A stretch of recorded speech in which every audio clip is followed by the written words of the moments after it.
नमस्कार, मैं आकाश सिंह गोल चक्र के YouTube चैनल पे आप लोगों का स्वागत करता हूं।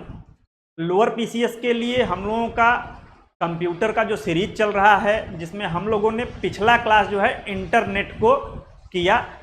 ये सीधे शब्दावली जो है internet, world wide web, email, internet protocol, ये आपके सिलेबस में दिए हुए हैं और यहाँ से टोटल आपके कंप्यूटर से 15 क्वेश्चन आएंगे। तो इंटरनेट को हमने बहुत अच्छे से कॉन्सेप्ट के साथ और विथ फैक्ट, जो भी फैक्ट इंटरनेट से रिलेटेड थे, जो एग्जाम में पूछे गए हैं या पूछे जाने की संभावना है, हमने उसको किया था।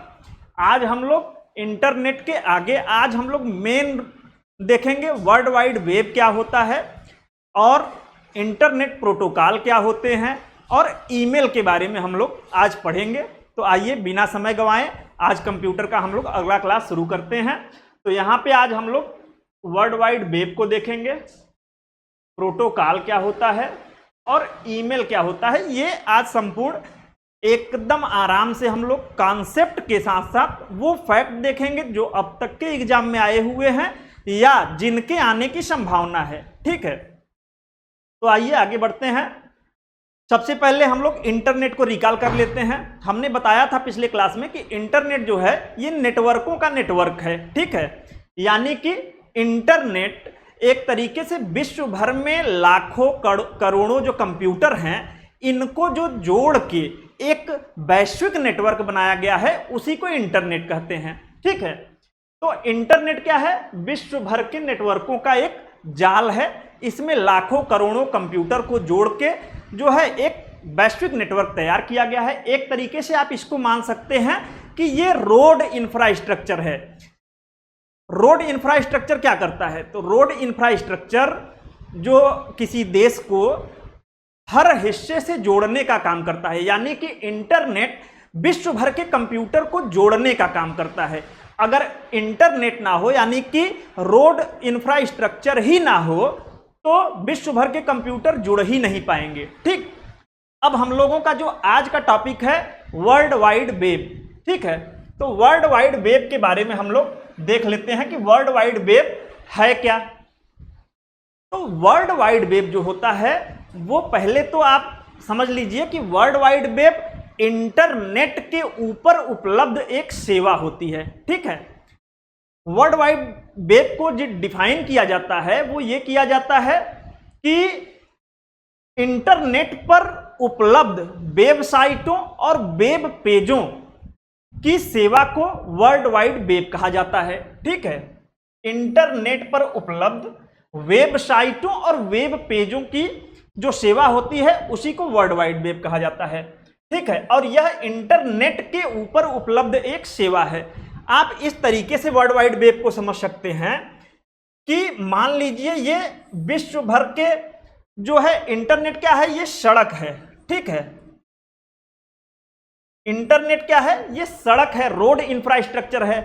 इस सड़क के किनारे लाखों करोड़ों दुकानें हैं। ठीक है, लाखों करोड़ों दुकानें पूरे विश्व भर में मान लीजिए हैं। ये दुकानें क्या हैं? तो ये दुकानें जो हैं ये वेबसाइट हैं और इन दुकानों के अंदर जो जानकारी है उसे वेब पेज कहते हैं। ठीक है, यानी कि इसके अंदर जो भी जानकारी है ये क्या है? Web page.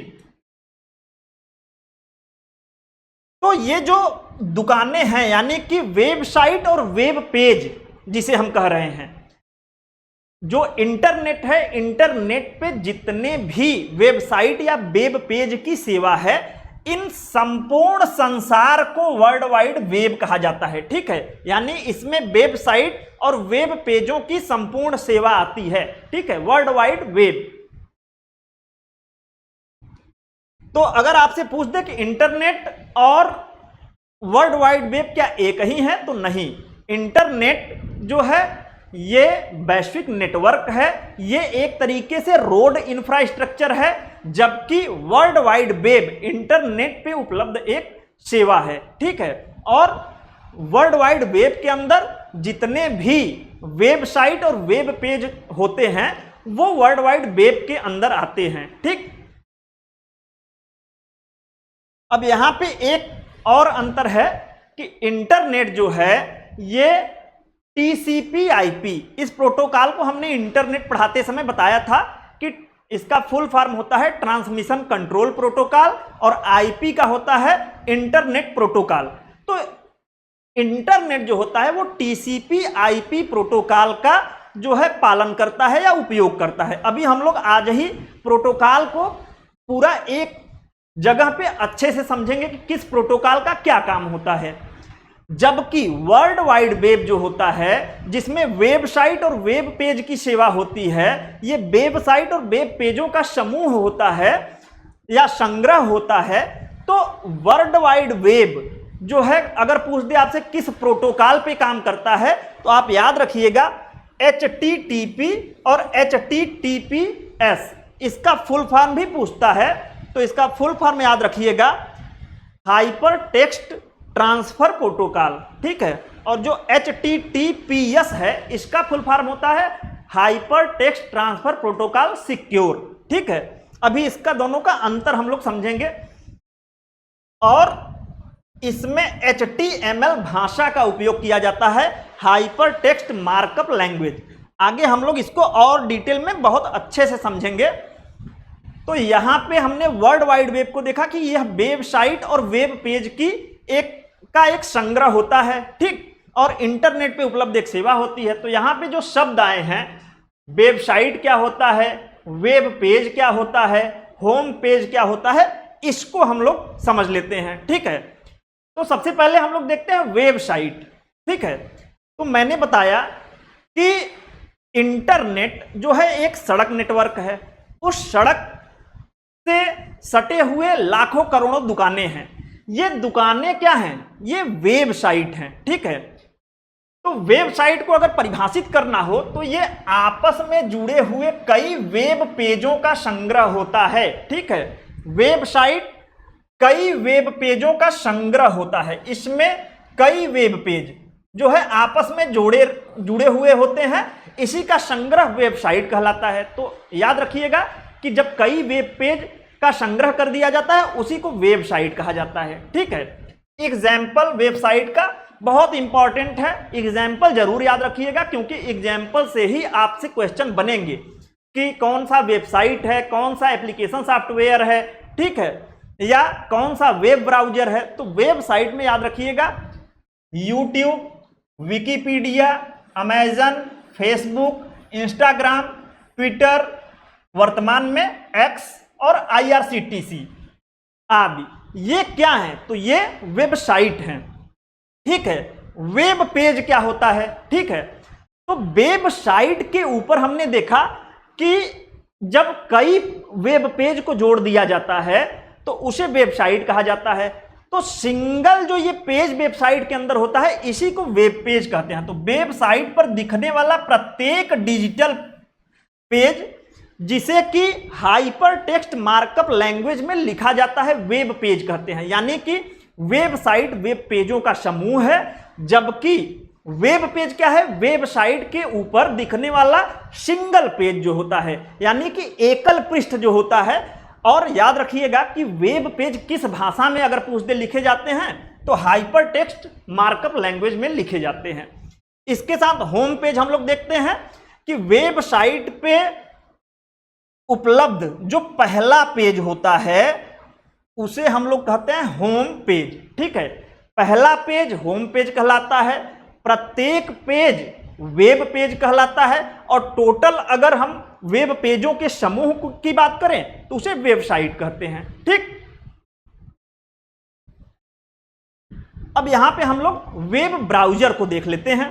इसको चूंकि हम लोग पढ़ चुके थे जब हम लोग सॉफ्टवेयर पढ़ रहे थे, तो वहां पे वेब ब्राउजर को भी हमने देखा था कि वेब ब्राउजर जो होता है ये एक एप्लीकेशन सॉफ्टवेयर होता है। ठीक है, तो यह क्या होता है, यह एक एप्लीकेशन सॉफ्टवेयर होता है जिसकी सहायता से वेबसाइट को देखा या खोला जाता है। ठीक है, तो वेब ब्राउजर की सहायता से हम लोग वेबसाइट जो अभी हमने पढ़ा, वेबसाइट को खोला या देखा जा सकता है तो उसे वेब ब्राउजर कहते हैं। इसको याद रखिएगा कि वेब ब्राउजर क्या है, यह एक एप्लीकेशन सॉफ्टवेयर है, ठीक है। वेब ब्राउजर का भी एग्जाम्पल याद रखिएगा। आपसे अभी मैंने बताया कि वेबसाइट जितने भी हमने देखे, यूट्यूब, फेसबुक, एक्स या ट्विटर, इंस्टाग्राम, IRCTC, ये सब क्या थे, ये वेबसाइट थे, ठीक है। और वेब ब्राउजर के एग्जाम्पल भी आप एकदम नाम याद रखिएगा। यहां से अक्सर क्वेश्चन बनता है कि निम्नलिखित में से कौन सा वेब ब्राउजर है या कौन सा वेबसाइट है, उसमें एक इसको डाल देगा, 3 वेबसाइट के नाम डाल देगा, तो ये याद रखिएगा। तो गूगल क्रोम, ठीक है, ये क्या है, ये वेब ब्राउजर है। Mozilla Firefox, Microsoft Edge, Apple safari और ओपेरा, ये 5 नाम आप याद रखिएगा। Google Chrome, Mozilla Firefox, Microsoft Edge, Apple safari और ओपेरा, ये सब क्या है, ये वेब ब्राउजर है, यानी वेबसाइट को देखने या खोलने के लिए इनका उपयोग किया जाता है, ठीक। हम लोग वर्ल्ड वाइड वेब को देखे थे, तो वर्ल्ड वाइड वेब का एक क्वेश्चन बनता है कि वर्ल्ड वाइड वेब के जनक कौन हैं, ठीक है। तो वर्ल्ड वाइड वेब के जनक हैं टिम बर्नर ली, ठीक है। 1989 में इन्होंने वर्ल्ड वाइड वेब, याद रखिएगा कि WWW, वर्ल्ड वाइड वेब का अगर आपसे जनक पूछ दे तो कौन है, टिम बर्नर ली। 1989 में इन्होंने जो है वर्ल्ड वाइड वेब का विचार दिया था, और 1991 से याद रखिएगा कि इसे वर्ल्ड वाइड वेब को आम उपयोग के लिए खोल दिया गया था। वर्ल्ड वाइड वेब जो है एक तरीके से इंटरनेट पे सूचनाओं के आदान प्रदान को जो है बहुत तीव्र और आसान बना दिया। पहले इंटरनेट पे कोई सूचना ढूंढना बहुत कठिन होता था, लेकिन वर्ल्ड वाइड वेब यानी कि जब वेबसाइटों का निर्माण हुआ, उसमें वेब पेज के रूप में सूचनाओं का संग्रह होने लगा, तो उसे ढूंढना बहुत आसान हो गया, तो सूचनाओं का आदान प्रदान तीव्र हुआ। ये बहुत पूछा गया है कि वर्ल्ड वाइड वेब के जनक कौन है, तो टिम बर्नर ली। 1989 में वर्ल्ड वाइड वेब की खोज हुई, 1991 में इसे आम लोगों के उपयोग के लिए खोल दिया गया, और टिम बर्नर ली को ही पहले वेब ब्राउजर, ठीक है, पहले वेब ब्राउजर का अगर पूछ दे कि आविष्कार किसने किया, तो टिम बर्नर ली ने किया, ठीक है, जिसका नाम इन्होंने वर्ल्ड वाइड वेब ही रखा था, लेकिन बाद में इसका नाम बदल के नेक्सस कर दिया। अभी हम बताएंगे कि आखिर वर्ल्ड वाइड वेब जो वेब ब्राउजर इन्होंने बनाया था, इसका नाम इन्होंने नेक्सस क्यों रखा। तो इसमें दिक्कत ये आने लगी कि वर्ल्ड वाइड वेब और इनके जो है वेबसाइट और वेब पेजों का संग्रह का भी नाम था, और वर्ल्ड वाइड वेब ये वेब ब्राउजर का भी नाम हो गया, तो इससे लोगों में कंफ्यूजन होने लगा, ठीक है। इसी कंफ्यूजन को दूर करने के लिए इन्होंने अपने वेब ब्राउजर का नाम बाद में नेक्सस कर दिया, ठीक। अब यहां पे एक शब्दावली और है, सर्च इंजन, ठीक है। सर्च इंजन, सर्च इंजन क्या होता है, तो वेबसाइट पर किसी चीज को जब हम खोजते हैं, ठीक है, वेबसाइट पर किसी चीज को खोजने के लिए हमें सर्च इंजन की आवश्यकता होती है। अब यहां पे भी एग्जाम्पल सर्च इंजन के बहुत इंपॉर्टेंट हो जाते हैं कि कौन से प्रमुख सर्च इंजन हैं। तो यहां पे याद रखिएगा, गूगल सबसे लोकप्रिय सर्च इंजन है वर्तमान में, ठीक। गूगल क्या है, एक सर्च इंजन है, जबकि हमने देखा गूगल क्रोम है। गूगल क्रोम क्या है, ये वेब ब्राउजर है, ठीक। माइक्रोसॉफ्ट बिंग, ये क्या है, ये सर्च इंजन है। याहू सर्च इंजन है, ठीक है। डक डक गो, ये गोपनीयता आधारित सर्च इंजन है, डक डक गो, ठीक। इसके अलावा बाइंदू, ये चीन का सर्च इंजन है, और यांडेक्स ये रूस का प्रमुख सर्च इंजन है। अब हम लोग एक बार एक एग्जाम्पल के थ्रू इन सारे शब्दावलियों को बहुत ही आसानी से समझ लेते हैं, फिर हम लोग आगे बढ़ते हैं, ठीक। अब यहां पे हम लोग समझते हैं, इंटरनेट से हम लोग शुरू करते हैं और जितनी भी शब्दावलियां आई, इंटरनेट, वर्ल्ड वाइड वेब, इन सबको समझ लेते हैं। तो एग्जाम्पल के थ्रू हम लोग इसको समझ लेते हैं। ये मान लीजिए सड़क है, ठीक है, ये हमारा हो गया सड़क। ये सड़क क्या है हमारा, ये पूरे दुनिया के कंप्यूटरों को जोड़ने के लिए जो है एक इंफ्रास्ट्रक्चर बनाया गया, जिसे हम लोगों ने इंटरनेट नाम दिया, ठीक है। तो ये सड़क क्या है, ये एक तरीके से इंटरनेट है, ये पूरी दुनिया के कंप्यूटरों को जोड़ता है। अब यहां पे हम लोग देखे थे कि इस सड़क के किनारे बहुत सारे दुकानें या मॉल हैं, ठीक, बहुत सारी दुकानें या मॉल आप कह सकते हैं। हाँ, इसको आप कंप्यूटर भी समझ सकते हैं कि इस इंटरनेट से लाखों करोड़ों दुकानें या कंप्यूटर जुड़े हुए हैं। तो ये जो दुकानें हैं, ये जो मॉल है, इसे हमने कहा वेबसाइट, वेबसाइट, ठीक है।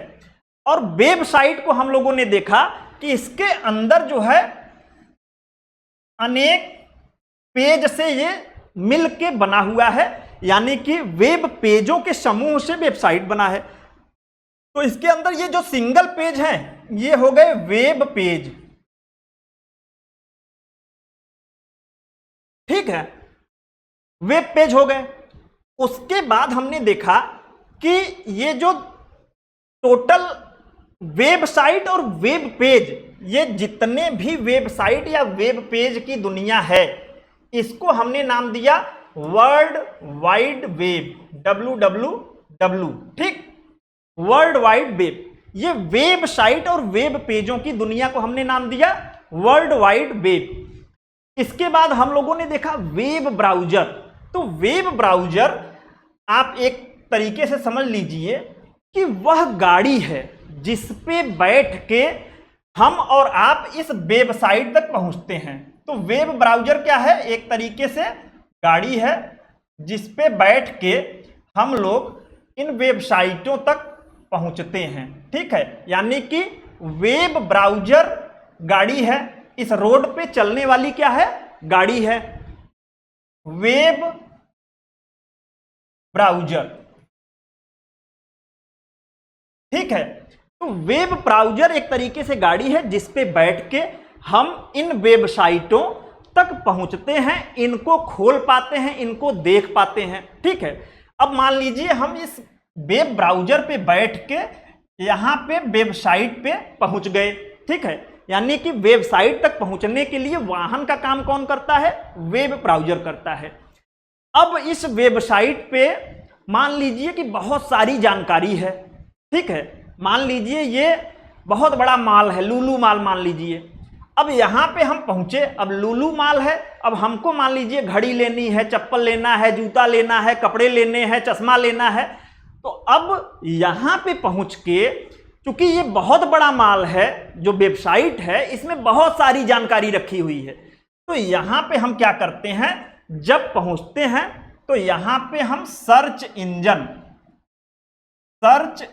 इंजन जो अभी हमने पढ़ा, गूगल, ठीक है, प्रमुख सर्च इंजन हमने देखा याहू, माइक्रोसॉफ्ट बिंग। तो हम सर्च इंजन का प्रयोग करते हैं। एक तरीके से आप समझ सकते हैं कि जैसे मॉल में हम वेब ब्राउजर के थ्रू घुस गए, वेबसाइट के थ्रू घुस गए, लेकिन अब ये सर्च इंजन जो है ये वहां का इंक्वायरी काउंटर है। हम पहुंचे इंक्वायरी काउंटर पे, सर्च इंजन पे, और वहां पे हमने टाइप किया कि हमको चश्मा चाहिए, हमको घड़ी चाहिए। तो सर्च इंजन पे जब हम कोई चीज इंक्वायरी करते हैं तो वो हमको बताता है ये कि इस मॉल के अंदर कौन सी चीजें कहां है। तो सर्च इंजन का काम कब पड़ता है, जब वेबसाइट खुल जाती है। तो वेबसाइट तक पहुंचे, वेबसाइट खुल गई, वेबसाइट खुलने के बाद सर्च इंजन के थ्रू हम लोग उस वेबसाइट के अंदर, जो वेब पेज के अंदर, चूंकि लाखों करोड़ों वेब पेज मिल के वेबसाइट बनते हैं, तो उन लाखों करोड़ों वेब पेज की अलग अलग जानकारी हमको इसी सर्च इंजन के थ्रू मिलती है, ठीक है। सर्च इंजन के थ्रू मिलती है। अब हम क्या करते हैं कि एक एक वेब पेज की जानकारी मिल गई तो हम आराम से कोई भी शॉपिंग या किसी भी मॉल के अंदर 100 दुकानें हैं, सबकी जानकारी हमको सर्च इंजन से मिल गई, तो हम बारी बारी से जो भी चीजें लेनी है उस दुकान पे पहुंच के वहां से वो जानकारी ले लेते हैं। ठीक, तो यहां पे हमें उम्मीद है आप लोगों को सारी चीजें समझ में आई होंगी कि इंटरनेट क्या है। ये एक तरीके से रोड इंफ्रास्ट्रक्चर है जिसपे वेब ब्राउजर के माध्यम से हम लोग वेबसाइट तक पहुंचते हैं। वेबसाइट के अंदर जो जानकारी होती है वेब पेज के रूप में रखी होती है। ठीक है, इस जानकारी तक पहुंचने के लिए हमको सर्च इंजन की आवश्यकता पड़ती है और इन वेबसाइटों और वेब पेजों की जो दुनिया होती है इसी को वर्ल्ड वाइड वेब कहा जाता है। ठीक, मुझे लग रहा है कि एकदम जो है साधारण एग्जाम्पल के साथ हम लोगों ने कॉन्सेप्ट को देख लिया, समझ लिया। आगे बढ़ते हैं। वर्ल्ड वाइड वेब के बारे में हम लोग आगे देखते हैं कि जो ये वर्ल्ड वाइड वेब है जिसका आविष्कार टिम बर्नर ली ने किया, ये मुख्य रूप से 3 तकनीक पे काम करता है। ठीक है, इसमें हमने देखा पहला कि hyper text markup language. World wide web क्या है? वेबसाइट या वेब पेज की दुनिया है और हमने बताया कि जो ये हाइपर टेक्स्ट मार्कअप लैंग्वेज है ये वेब पेज को लिखने की भाषा है। ठीक है, हाइपर टेक्स्ट मार्कअप लैंग्वेज। आपसे अगर पूछ दे कि वेब पेज किस भाषा में लिखे जाते हैं तो हाइपर टेक्स्ट मार्कअप लैंग्वेज। तो www जो है HTML भाषा का प्रयोग करता है। ठीक, इसके अलावा अगर पूछ दे आपसे कि वर्ल्ड वाइड वेब किस प्रोटोकॉल का प्रयोग करता है तो हाइपर टेक्स्ट ट्रांसफर प्रोटोकॉल या hypertext transfer protocol secure का प्रयोग करता है। ठीक है, अभी हम लोग इन प्रोटोकॉल्स को भी देखेंगे कि इनका काम क्या है। ठीक, उसके बाद URL। अच्छा, इनके फुल फॉर्म बहुत पूछते हैं तो आप याद रखिएगा। ये www जो है 3 मुख्य तकनीक पे काम करती है। HTML जो कि वेब पेज लिखने की भाषा है, हाइपर टेक्स्ट ट्रांसफर प्रोटोकॉल और hyper text transfer protocol secure, और URL यूनिफॉर्म रिसोर्स लोकेटर। ये किसी वेबसाइट का पता बताता है, किसी वेब पेज का पता बताता है। www पे जाने पे हम लोग इस प्रोटोकॉल के थ्रू, ठीक है, HTTP या HTTPS प्रोटोकॉल के थ्रू ही वेबसाइट से कोई वेब पेज ढूंढ पाते हैं या कोई जानकारी वेबसाइट से हम लोग निकाल पाते हैं। इंटरनेट पे अगर कोई जानकारी आती है तो वहां पे HTTP प्रोटोकॉल का प्रयोग होता है और किसी वेब पेज तक पहुंचने के लिए जो हमको पता चाहिए कि कौन सा सामान किस दुकान में रखा था, वेबसाइट में कौन सी चीजें कहां है, तो ये पता बताता है, किसी वेबसाइट का पता बताता है। ठीक, www का जनक हमने देखा टिम बर्नर ली थे। 1989 में इसका खोज हुआ, 1991 में इसे आम उपयोग के लिए खोल दिया गया। अगला हम लोग देखते हैं वर्ल्ड वाइड वेब पे हम लोग एक चीज देखते हैं कि ये जो वेबसाइट या वेब पेज का चूंकि संग्रह है, तो ये जो वेबसाइट हैं या वेब पेज हैं ये आपस में हाइपर लिंक के द्वारा जुड़े होते हैं। ठीक है, अब हाइपर लिंक को हम लोग समझ लेते हैं क्या है। आप लोग गूगल पे जब कोई चीज सर्च करते हैं, जैसे विकिपीडिया पे कोई लेख पढ़ रहे हैं, जैसे भारत का कोई लेख पढ़ रहे हैं, अब उस लेख को पढ़ते हुए जब आप नीचे बढ़ते हैं तो बीच बीच में आप लोग देखते होंगे नीले कलर में कुछ लिंक दिए जाते हैं। जैसे कहीं बीच में आपको उत्तर प्रदेश का लिंक दिया है, आपने उस लिंक को टच किया तो भारत के पेज से आप सीधे उत्तर प्रदेश के पेज पे चले आए। तो यही है हाइपर लिंक। ठीक है, यानी कि वर्ल्ड वाइड वेब पे जितने भी वेब पेज होते हैं या वेबसाइट होते हैं ये आपस में हाइपर लिंक द्वारा जुड़े होते हैं। ठीक है, हाइपर लिंक से जुड़ने का एक फायदा यह होता है कि सीधे एक वेबसाइट से हम दूसरी वेबसाइट पर जा सकते हैं, सीधे एक वेब पेज से हम दूसरी वेब पेज पर जा सकते हैं। ठीक, तो हाइपर लिंक क्या है? यह एक क्लिक करने योग्य लिंक है जो उपयोगकर्ताओं को एक वेब पेज से दूसरे वेब पेज या एक वेबसाइट से दूसरे वेबसाइट पर आसानी से ले जाता है। ठीक, तो अगर आपसे पूछ दे कि वर्ल्ड वाइड वेब में जो वेबसाइट या वेब पेज हैं वो कैसे जुड़े रहते हैं, तो हाइपर लिंक के माध्यम से जुड़े रहते हैं। ठीक, अगला हम लोग देखते हैं, ये अभी हमने देखा हाइपर टेक्स्ट मार्कअप लैंग्वेज, इसके बारे में हमने देखा कि 3 तकनीक पे आधारित था www वर्ल्ड वाइड वेब। तो ये क्या था, वेब पेज जो है हाइपर टेक्स्ट मार्कअप लैंग्वेज में लिखे जाते हैं। ठीक, इसी भाषा का उपयोग करके वेब पेज लिखे जाते हैं और हाइपर लिंक द्वारा आपस में जोड़कर एक विशाल समूह www बनाया जाता है। ठीक है, अब हम लोग HTTP और HTTPS प्रोटोकॉल, ठीक है, इसको देख लेते हैं कि इन दोनों में क्या अंतर है। ठीक है, तो हाइपर टेक्स्ट ट्रांसफर प्रोटोकॉल, इसको हम लोग सबसे पहले समझ लेते हैं तो फिर ये समझना आसान हो जाएगा।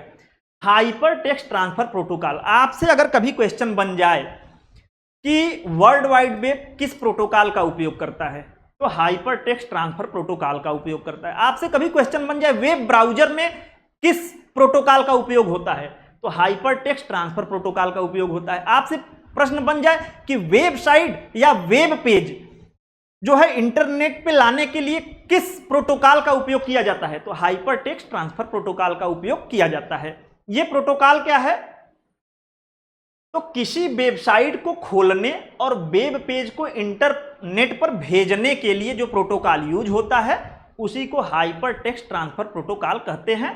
जबकि hyper text transfer protocol secure जो होता है, इसमें क्या होता है, एक तरीके से यहां पर यस शब्द का मतलब केवल सिक्योर से है। सिक्योर का मतलब हो गया इसमें जो भी चीजें होती है वो इनक्रप्टेड फॉर्म में होती हैं। ठीक है, इसी का ये एडवांस वर्जन आप समझ सकते हैं। इस प्रोटोकॉल का उपयोग उन वेबसाइटों या उन वेब पेजों के लिए किया जाता है जिनके लिए सुरक्षा व्यवस्था की अधिक आवश्यकता होती है। ठीक है, जैसे ऑनलाइन बैंकिंग आप कर रहे हैं, यूपीआई का प्रयोग कर रहे हैं, ई कॉमर्स वेबसाइट का उपयोग कर रहे हैं, तो यहां पे ऑनलाइन धोखाधड़ी होने की संभावना ज्यादा होती है। तो वहां के लिए hyper text transfer protocol secure बनाया गया है। यहां पर एक तरीके से यह इनक्रप्टेड रूप में जो है यह प्रोटोकॉल होता है। ठीक, यूनिफॉर्म रिसोर्स लोकेटर जो तीसरा हमने देखा था, इसको समझा था कि यह किसी वेबसाइट या वेब पेज का पता बताता है। ठीक है, यूनिफॉर्म रिसोर्स लोकेटर इंपॉर्टेंट है। तो ये तीनों तकनीक पे ही हमारा वर्ल्ड वाइड वेब जो है काम करता है, आप लोग याद रखिएगा। ठीक है, यूआरएल जो होता है यूनिफॉर्म रिसोर्स लोकेटर बताता है कि वेबसाइट पर वांछित सूचना कहां है और उस सूचना को कैसे प्राप्त करना है। अर्थात वर्ल्ड वाइड वेब पर किसी वेब पेज का एड्रेस यह बताता है। ठीक, अगला हम लोग देखते हैं कि प्रोटोकॉल क्या है। अभी जितने प्रोटोकॉल हमने पढ़े, अब एक बार हम लोग इसको अच्छे से समझ लेते हैं कि प्रोटोकॉल आखिर है क्या। ठीक है, तो सबसे पहले आप लोग जानिए कि प्रोटोकॉल जो होता है वो नियमों या प्रक्रियाओं का संग्रह होता है जो कि इंटरनेट या नेटवर्किंग में काम आता है। ठीक है, जैसे हम लोग जब सड़क पे वाहन वगैरह चलाते हैं तो सड़क पे चलने के कुछ नियम बनाए गए हैं, कुछ प्रक्रिया बनाई गई है। जैसे लेफ्ट साइड से चलना है, रेड सिग्नल हो तो रुक जाना है, ग्रीन सिग्नल हो तो आगे बढ़ जाना है। ठीक है, तो इसी तरीके से जब इंटरनेट की दुनिया में हम लोग प्रवेश करते हैं तो यहां पर भी कुछ नियम, कुछ प्रक्रियाएं बनाई गई हैं ताकि इंटरनेट पे जो दुनिया है, जो वेबसाइट की दुनिया है, वेब पेज की दुनिया है, वर्ल्ड वाइड वेब की दुनिया है, इस दुनिया में प्रवेश करने के लिए कुछ नियम, कुछ प्रक्रियाएं निर्धारित की गई हैं ताकि इन तक जो है इनका संचालन आसान हो सके और सूचनाओं का आदान प्रदान तीव्र गति से हो सके। ठीक, तो प्रोटोकॉल के बारे में हम लोगों ने परिभाषा देख लिया। अब हम लोग कुछ प्रमुख प्रोटोकॉल देख लेते हैं जो बहुत इंपॉर्टेंट है, इनके फुल फॉर्म भी पूछते हैं और ये किस काम में आते हैं ये पूछता है। दो चीजें यहां से आपको ध्यान देनी है। तो पहला हम लोगों ने देख लिया था टीसीपी आईपी प्रोटोकॉल, इसको हम लोग एक बार फिर से रिवीजन कर लेते हैं। इसे कहते हैं ट्रांसमिशन कंट्रोल प्रोटोकॉल और आईपी को कहते हैं इंटरनेट प्रोटोकॉल। तो मेनली ये इंटरनेट की रीढ़ यानी कि इंटरनेट के लिए, इंटरनेट अगर सुचारू रूप से चल रहा है तो उसके लिए कौन सा प्रोटोकॉल जो है जरूरी है, तो टीसीपी आईपी प्रोटोकॉल। ये दो प्रोटोकॉलों का जो है एक तरीके से समुच्चय है, ठीक है। इसमें दो प्रोटोकॉल हैं, एक है ट्रांसमिशन कंट्रोल प्रोटोकॉल। ये प्रोटोकॉल क्या करता है, तो ये प्रोटोकॉल आप लोग याद रखिएगा कि हम लोगों ने इंटरनेट पढ़ते समय देखा था कि इंटरनेट जो है पैकेट स्विचिंग तकनीक का उपयोग करता है, जिसमें सूचना को छोटे छोटे पैकेटों में बांट दिया जाता है। तो उस पैकेट में बांटने का काम ये ट्रांसमिशन कंट्रोल प्रोटोकॉल करता है, ठीक है। छोटे छोटे पैकेट में सूचना को बांट देता है, फिर उस सूचना को सही क्रम में बनाए रखना। यानी कि इंटरनेट हम लोगों ने देखा था सड़क है, अब इस सड़क के माध्यम से हमको कोई सूचना भेजनी है तो उस पे सूचना को छोटे छोटे पैकेटों में बांटना, एक क्रम सूचना का बनाए रखना और सूचना को सुचारू ढंग से बिना त्रुटि के गंतव्य तक पहुंचाना जो है एक तरीके से ट्रांसमिशन कंट्रोल प्रोटोकॉल का काम है। जबकि इंटरनेट प्रोटोकॉल क्या है, तो इंटरनेट प्रोटोकॉल आईपी जो होता है ये एक तरीके से आप कह सकते हैं कि ये मार्ग का निर्धारण करता है कि किस मार्ग से सूचना जाएगी, और ये पते का निर्धारण करता है कि सूचना कहां से निकली है और किस पते पर पहुंचेगी, ठीक है। तो आईपी ये दो प्रोटोकॉलों का समुच्चय है, ठीक है।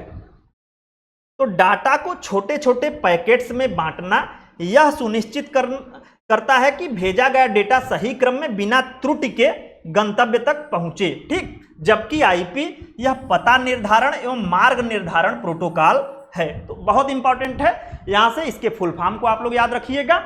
और इंटरनेट की रीढ़ कहा जाता है। इंटरनेट के यूज के लिए किस प्रोटोकॉल का, ये चूंकि आपके सिलेबस में सीधे मेंशन है, यहां से क्वेश्चन बन सकते हैं, इसके फुल फॉर्म से बन सकते हैं, इसकी विशेषताओं से बन सकते हैं, ठीक। ये जो टीसीपी आईपी प्रोटोकॉल है इसका विकास 1974 में विंटकर्फ और बॉब कान्ह द्वारा किया गया था, ठीक है।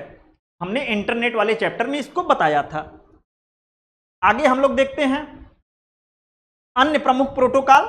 हाँ, तो यहां पर हमने इसको देखा HTTP और HTTPS protocol, hypertext transfer protocol या hypertext transfer protocol secure. अगर आपसे पूछ दे वर्ल्ड वाइड वेब पे किस प्रोटोकॉल का उपयोग होता है, वेब ब्राउजर पे किस प्रोटोकॉल का उपयोग होता है, या वेबसाइट पे किस प्रोटोकॉल का उपयोग होता है, तो यहां पे आप बताएंगे कि वेब पेज को या वेबसाइट को देखने के लिए जिस प्रोटोकॉल का उपयोग किया जाता है उसे हाइपर टेक्स्ट ट्रांसफर प्रोटोकॉल कहते हैं, ठीक।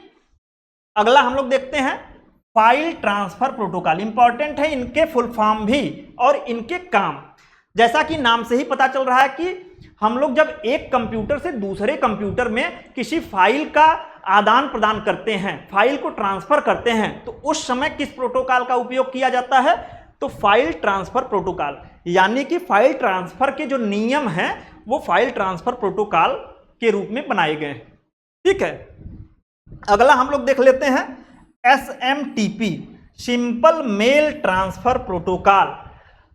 हम लोग अगला टॉपिक ईमेल पढ़ने वाले हैं, तो हम लोग देखेंगे कि ईमेल भेजने के लिए अगर आपसे पूछ दे किस प्रोटोकॉल का प्रयोग किया जाता है, तो SMTP simple mail transfer protocol का उपयोग किया जाता है। तो ये प्रमुख इंपॉर्टेंट जो आपके प्रोटोकॉल हैं उनके बारे में हम लोगों ने देख लिया। आप एकदम सीधे याद रखिएगा कि ईमेल भेजने के लिए SMPT protocol, www web browser या वेबसाइट के लिए HTTP प्रोटोकॉल, वेब पेज आपसे पूछ दे किस भाषा में लिखे होते हैं, तो hyper text transfer markup language में लिखे होते हैं HTML, ठीक।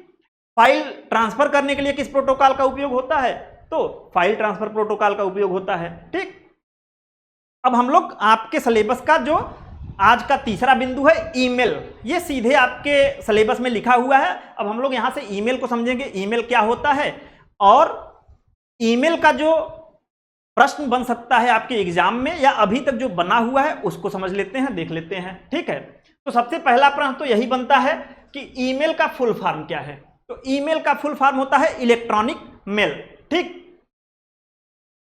ईमेल का फुल फॉर्म क्या होता है? Electronic mail. इसकी परिभाषा हम लोग देख लेते हैं कि इंटरनेट के माध्यम से कोई संदेश, दस्तावेज, ऑडियो, वीडियो भेजने की इलेक्ट्रॉनिक सेवा को ईमेल कहते हैं। यानी कि इंटरनेट के माध्यम से जब हम कोई संदेश, ऑडियो, वीडियो, टेक्स्ट को भेजते हैं तो इसी इलेक्ट्रॉनिक सेवा को ईमेल कहा जाता है।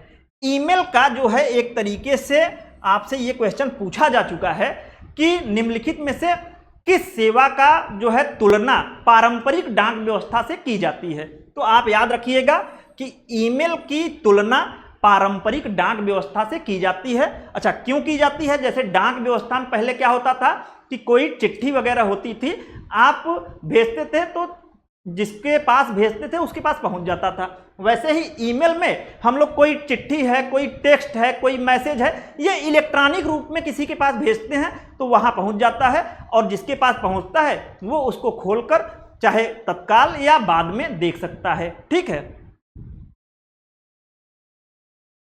अब ईमेल के बारे में बहुत इंपॉर्टेंट है कि ईमेल का जनक किसे कहा जाता है या ईमेल का खोज किसने किया। ठीक है, तो ये नाम आप याद रखिएगा, राय टॉमिल्सन।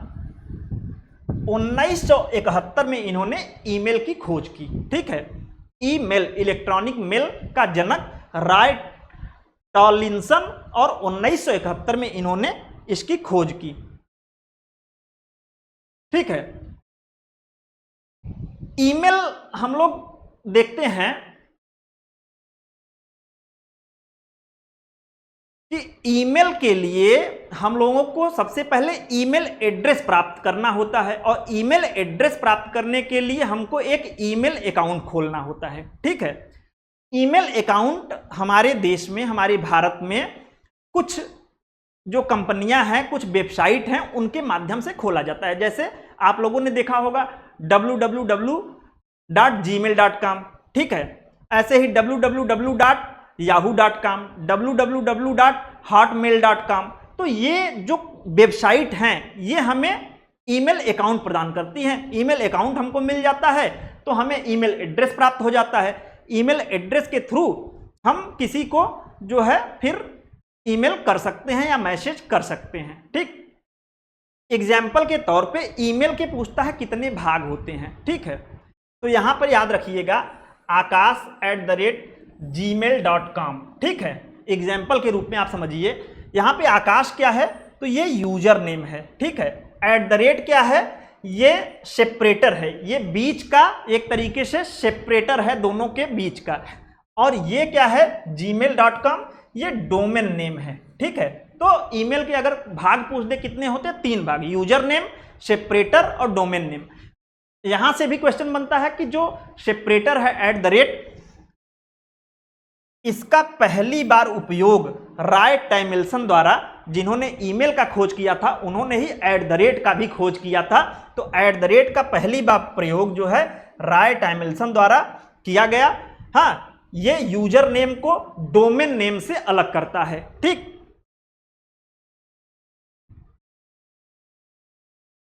प्रमुख हमने अभी बताया आपको कि ईमेल प्रदाता कंपनियां कौन कौन सी हैं। मेजर प्रोवाइडर तो www.gmail.com, hotmail.com, yahoomail.com, rediffmail.com, ये भारत में जो है ईमेल अकाउंट प्रदाता कंपनियां हैं। ठीक,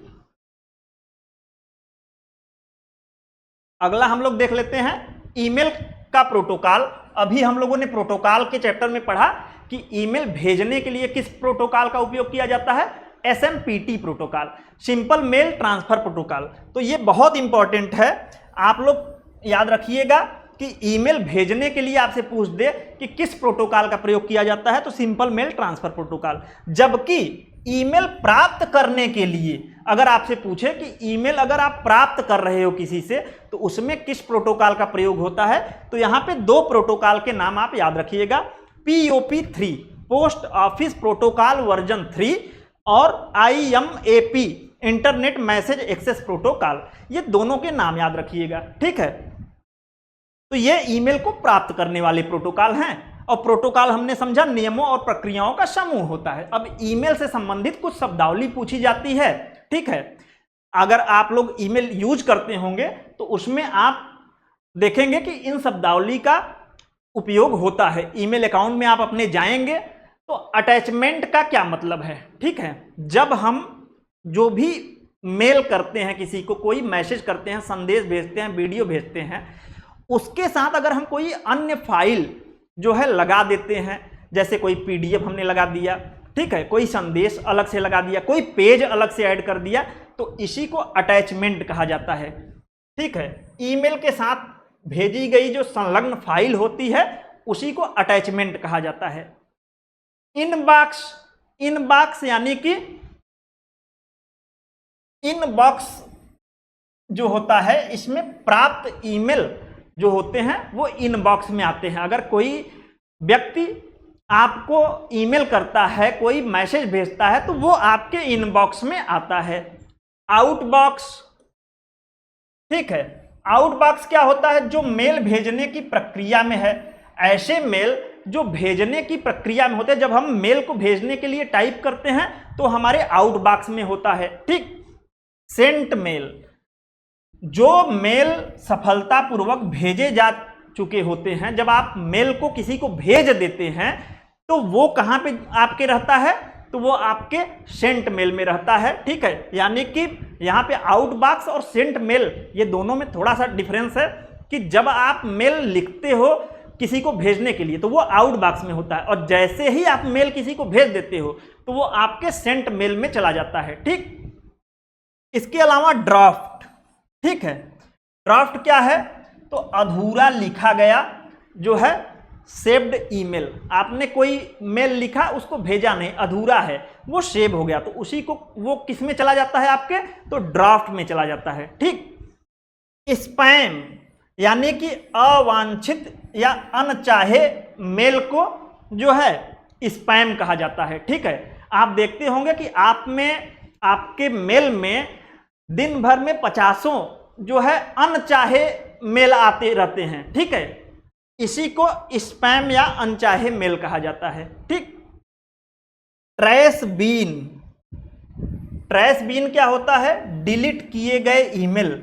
आपने अगर किसी ईमेल को, किसी मेल को डिलीट कर दिया है तो वो आपके ट्रैश बीन में चला जाता है। तो ट्रैश बीन में क्या होता है? डिलीट किए गए ईमेल होते हैं, ठीक है। तो यहां पे आज का जो चैप्टर है हम लोगों का समाप्त हुआ। यहां पे हमने जो आपको एग्जाम्पल समझाया था, इंटरनेट भौतिक नेटवर्क या सड़क है, प्रोटोकॉल इसके नियम हैं यानी कि ट्रैफिक रूल्स हैं, वर्ल्ड वाइड वेब सूचनाओं का पुस्तकालय यानी कि दुकानें हैं, और ब्राउजर तथा ईमेल इसे उपयोग करने के हमारे साधन या वाहन हैं, ठीक है। तो यहां पे आज हम लोगों का बहुत ही इंपॉर्टेंट चैप्टर है जिसमें हम लोगों ने इंटरनेट को समझा, वर्ल्ड वाइड वेब को समझा, इंटरनेट प्रोटोकॉल कितने होते हैं, कौन कौन से इंपॉर्टेंट प्रोटोकॉल हैं उसको समझा, और इलेक्ट्रॉनिक मेल क्या होता है, उसके जनक कौन है, इसमें कौन से प्रोटोकॉल का प्रयोग होता है, इसकी प्रमुख शब्दावलियां कौन है, जो भी एग्जाम में आ सकते हैं। हमने कॉन्सेप्ट के साथ सारे फैक्ट को देख लिए। आप लोग जो है इसको 1 से 2 बार सुन जाइए, यहां से आप लोगों के एक भी क्वेश्चन नहीं छूटेंगे, क्योंकि आपके सिलेबस में सिर्फ इन शब्दावलियों को दे के छोड़ दिया गया है। तो यहाँ पे पूरे रिसर्च के साथ हमने जो है इस टॉपिक से क्या क्या क्वेश्चन बने हैं या क्या क्या क्वेश्चन बन सकते हैं, उन सब को कॉन्सेप्ट के साथ और फैक्ट के साथ आपको बता दिया। अब आप लोग इसको नोट्स बना लीजिए या फिर 1-2 बार सुन ले जाइए, आपको चीज़ें याद हो जाएंगी। तो आज के लिए इतना ही, धन्यवाद।